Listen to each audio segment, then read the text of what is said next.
for affirming care for new patients under 18. As you see a live shot there, Air Force One coming back around with President Trump, White House Press Secretary Caroline Leavitt aboard that fine 757. We'll take you right there when he gets off of the plane, perhaps taking questions from the press pool, as he did this morning, touching for nearly 1 hour a number of different topics, including the Epstein files, Ghislaine Maxwell, all the way to the potential connection from Barack Hussein Obama to crooked Hillary Clinton, the auto pen, and everything that was disclosed with John Brennan and James Comey with the Russia hoax. Let's go full screen there now and see Air Force One as it comes into Glasgow, Scotland.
And as President Trump gets ready to leave Air Force One in beautiful Glasgow, Scotland, the United Kingdom, for meetings with UK's Prime Minister Keir Starmer and visits to Turnberry and Aberdeen and the beautiful properties that President Trump owns. You know, Turnberry now the #1 golf course in the world, and perhaps the Open Championship, as he answered questions this morning from the White House, might be returning to that fine golf course where in the 1970s, Jack Nicklaus and Tom Watson had quite the battle for that illustrious trophy. Now, going back to what we were discussing just moments before as we admired Air Force One on the tarmac, President Trump succeeding in making sure that these minor surgeries, these gender-affirming cares, are no longer a practice at some of America's finest campuses when it comes to healthcare practices. Now, the Hospital of Richmond at VCU Health halted so-called gender-affirming care for new patients under 19.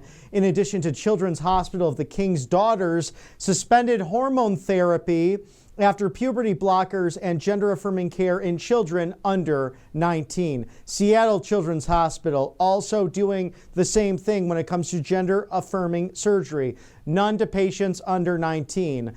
The Kaiser Permanente has paused sex change surgeries for patients under 19 as well across all its hospitals and surgical centers. So make America healthy again, right? It's mind, body, and spirit. It's the vision of Secretary Kennedy. It's the enactment of President Trump in executive orders, legislation, and simply picking up the phone and getting it done for countless other companies, private and public partnerships.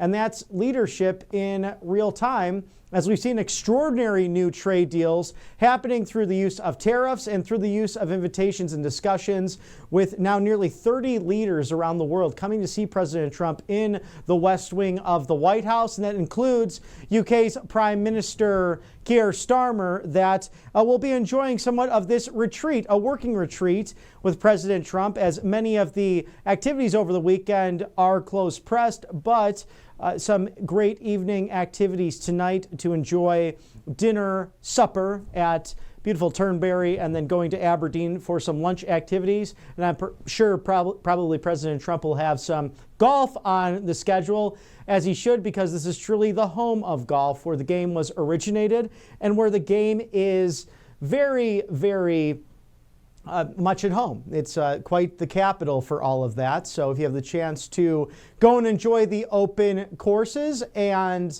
a variety of different getaways, this is the place to be in Scotland and throughout the United Kingdom. We are very proud to host this on RSBN's live desk this afternoon to see the 45th and 47th Commander-in-Chief, and perhaps as he exits Air Force One, we will get a line of questioning or two, as he extensively covered a number of different topics, including rebates, and really pointing out the reporter, and I did not catch the name nor the outlet of that individual, but they mentioned that they were from the Wharton School of Finance, just like President Trump. And he said, I knew you were smart, but I didn't realize how smart you were. Of course, President Trump attending that fine university in the Commonwealth of Pennsylvania. So as we look as this economy has changed, President Trump again giving a masterclass this morning on strong dollar versus the weak dollar, and what the fake news could spin into. Oh, look, President Trump said that we want a weak dollar. It's about knowing how to use the economy to our advantage. And right now, rebates, and ideally Jerome Powell, as President Trump discussed with him yesterday during the tour of the Federal Reserve construction, bringing down those rates so those can end up owning a home. Let's take it there live now. President Trump is exiting Air Force One, arriving in Glasgow, Scotland.